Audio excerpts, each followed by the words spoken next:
Good morning to all my friends and family, and welcome to this episode of Jim's 5am Club.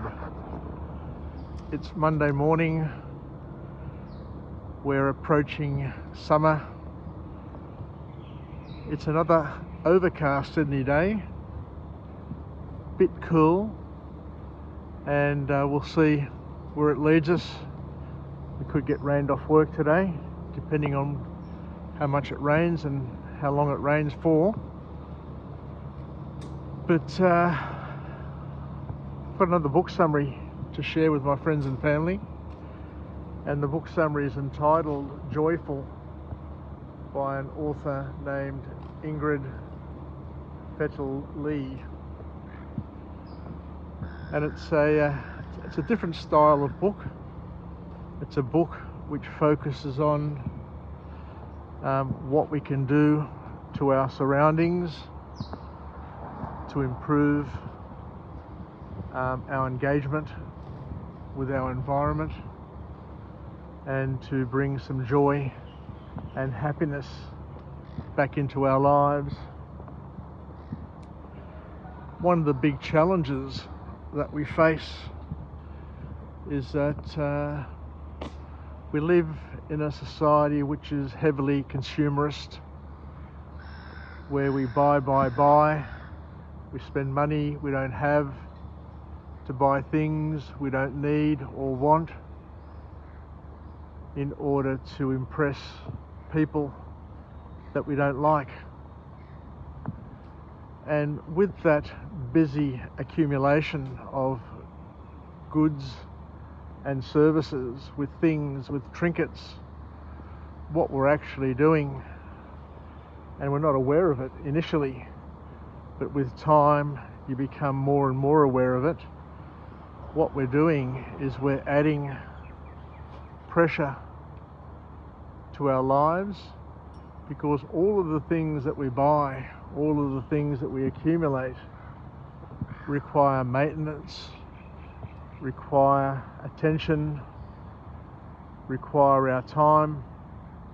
And because our time is often limited, what happens at the subconscious level is that we've got all of these additional worries, things that we didn't have before, that start niggling at us when we're asleep, when we're with our loved ones.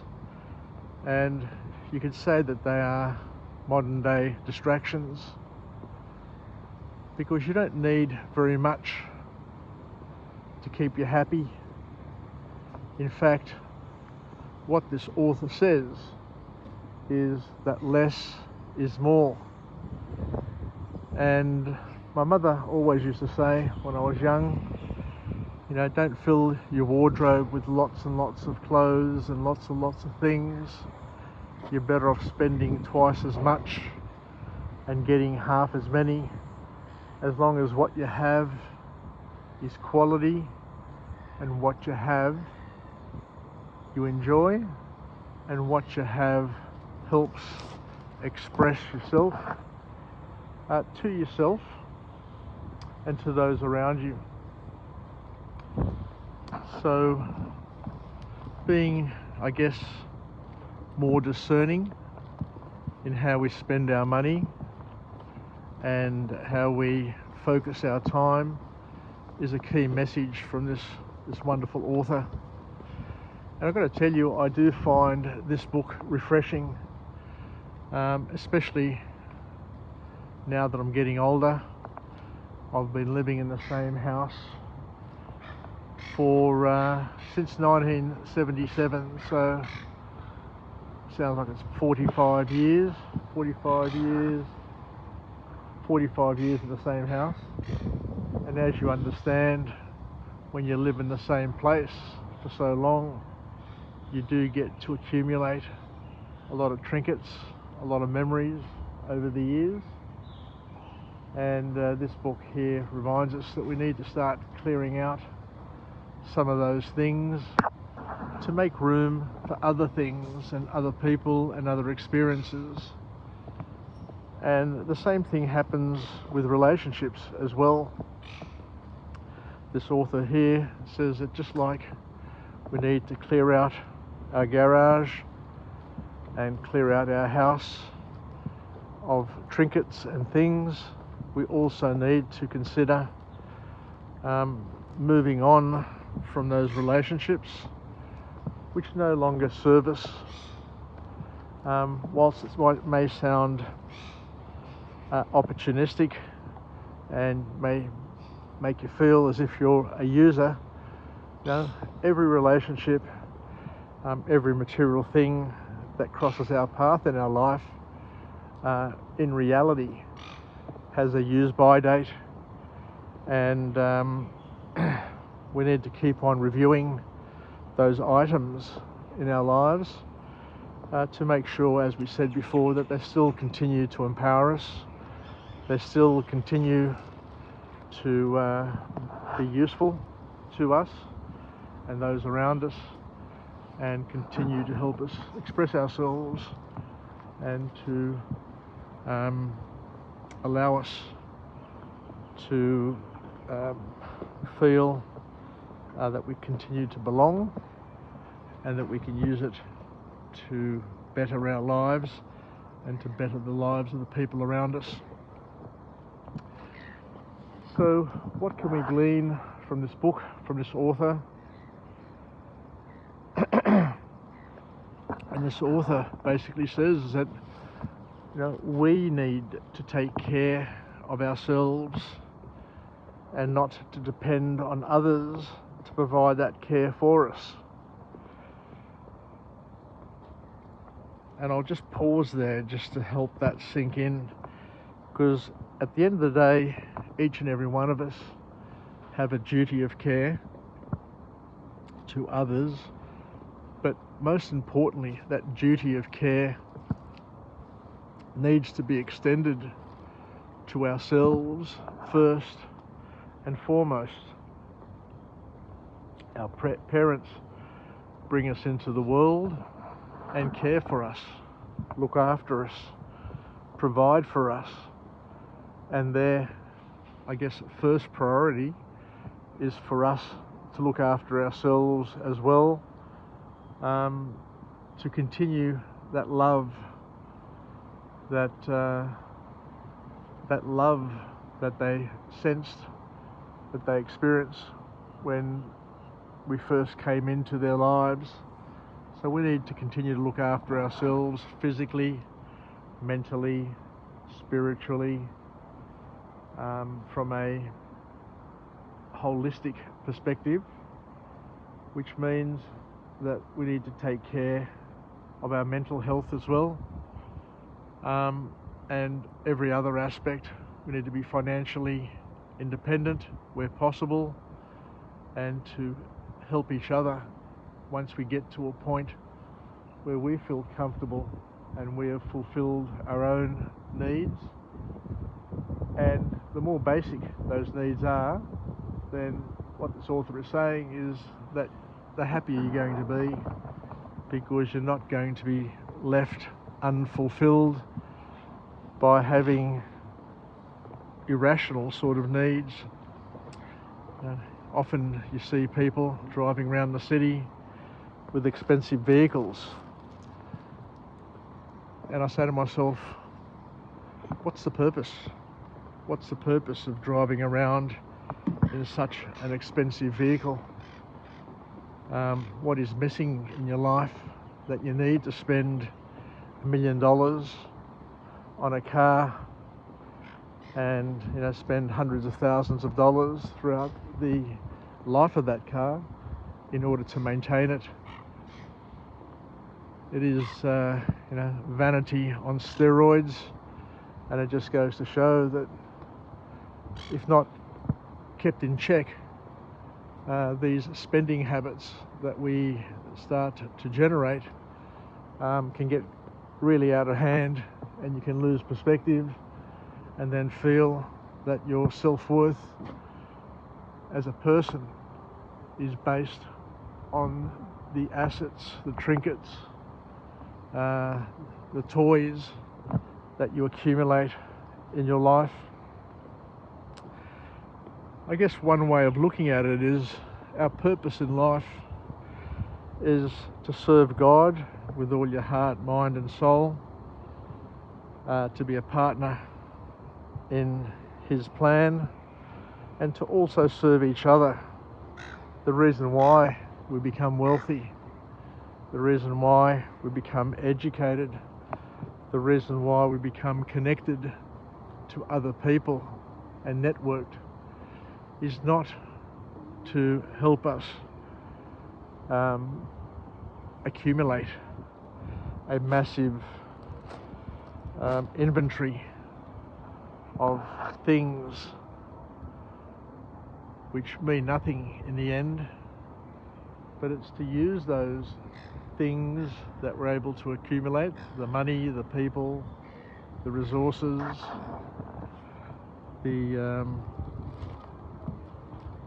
the energy that you can also build along the way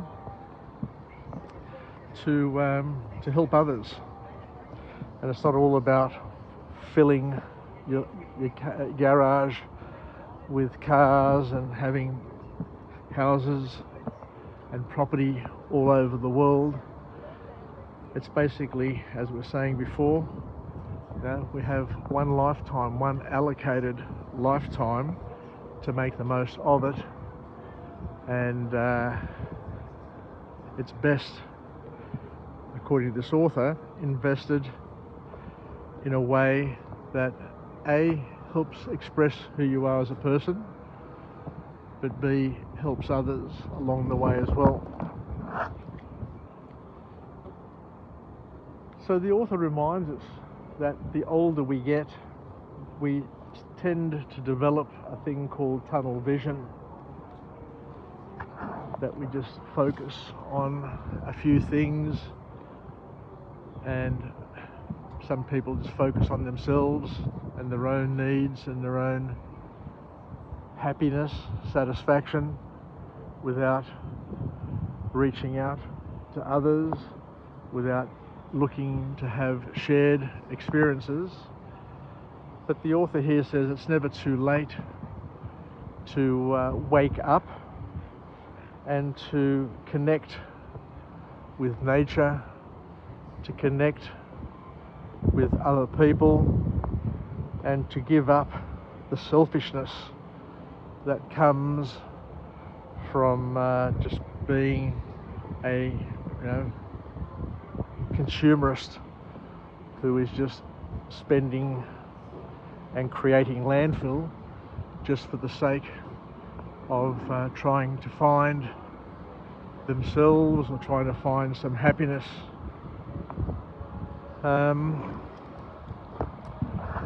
So the author here says it's important to be able to reconnect with nature and to admire its colours and shapes, and to appreciate what we have in life, to take a moment to notice. For example, take a moment just to notice the colours, the shapes of that sandstone, those sandstone blocks which sit in front of us, to take time to admire the shape of this magnificent building, which is the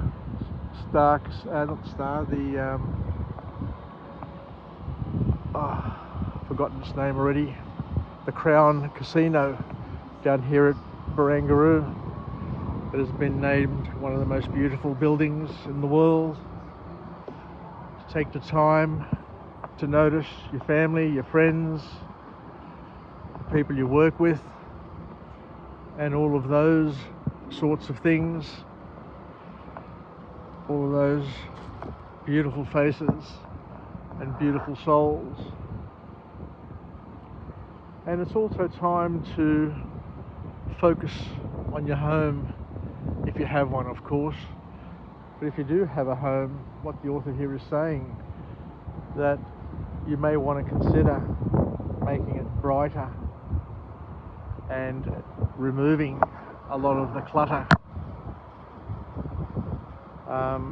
because it'll make it feel more airy and fresh than a common accessorized space.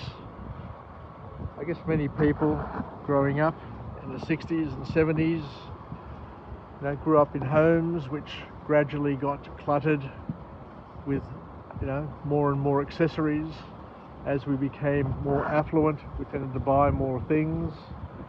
But the author is saying that in 2020 onwards, there is a tendency and a trend to be minimalist in how we live our lives, how we manage our homes, and using colours and shapes is probably more important these days than what it has been in the past, because they are very important elements in design. And once again, the call to action is to keep your home bright, minimal, and to use the colours to make it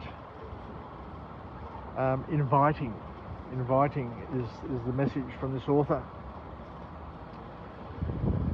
So colour opens up a space, and the brighter the colour, according to this author, the better, because it allows us to promote an airy feeling. The rounder the forms, according to the author, the rounder the forms, just like this building here, the rounder that form is, more airy the feeling is, whereas sharp angles tend to create more enclosed spaces with less airflow between them. So what is minimalism? So the author defines it as minimalist means being happy with less, avoiding consumerism, because maximising possessions doesn't necessarily maximise joy. The truth is, it may initially. I've got grandchildren, and you buy them toys, you go shopping, you pick up things, and it makes them happy. But it's only making them happy, for a moment, and then all of a sudden those toys are just brushed to the side, forgotten, and you're off shopping again to buy some more stuff until you get to the point where you just can't move around the house because it's just full of stuff all the time.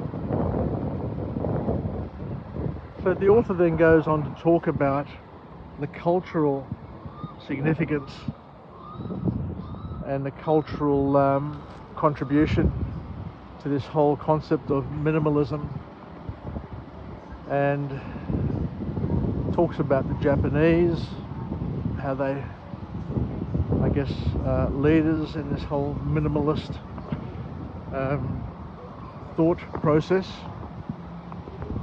but also how the Chinese, through Feng Shui, incorporate a sense of harmony into their design concepts.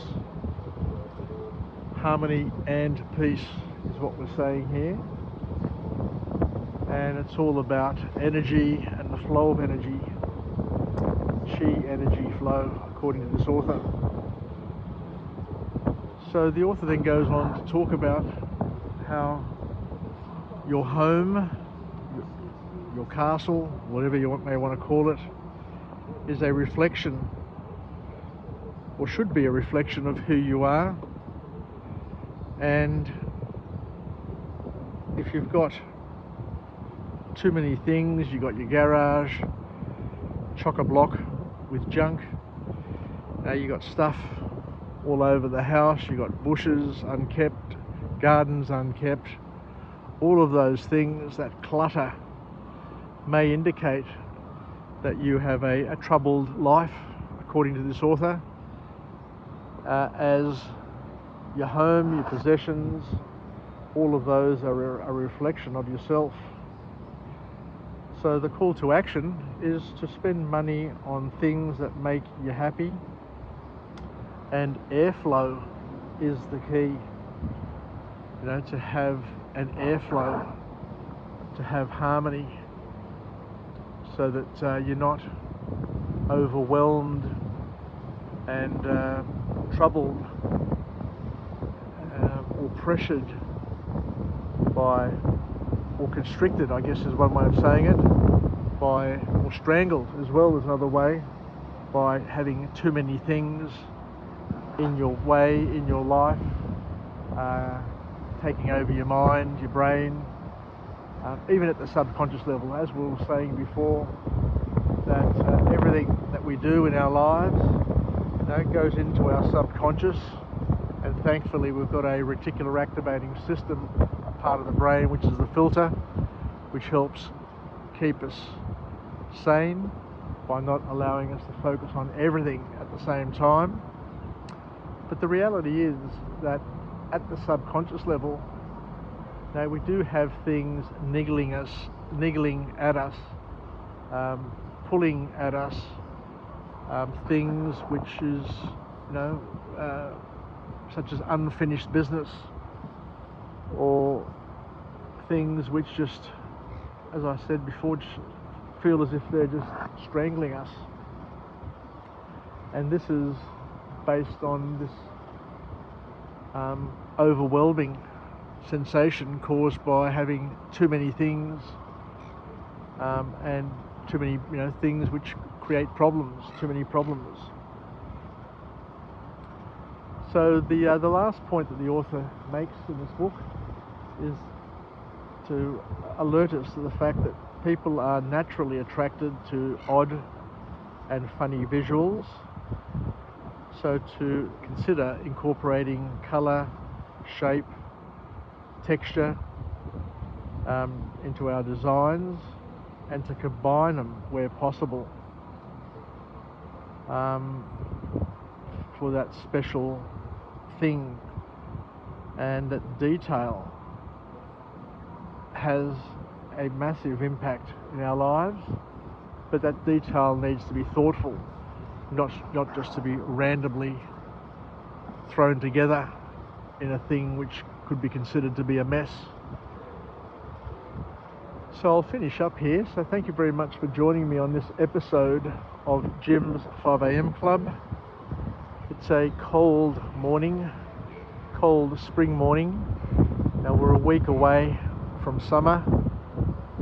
On Thursday, summer begins. I've got a wedding on Thursday.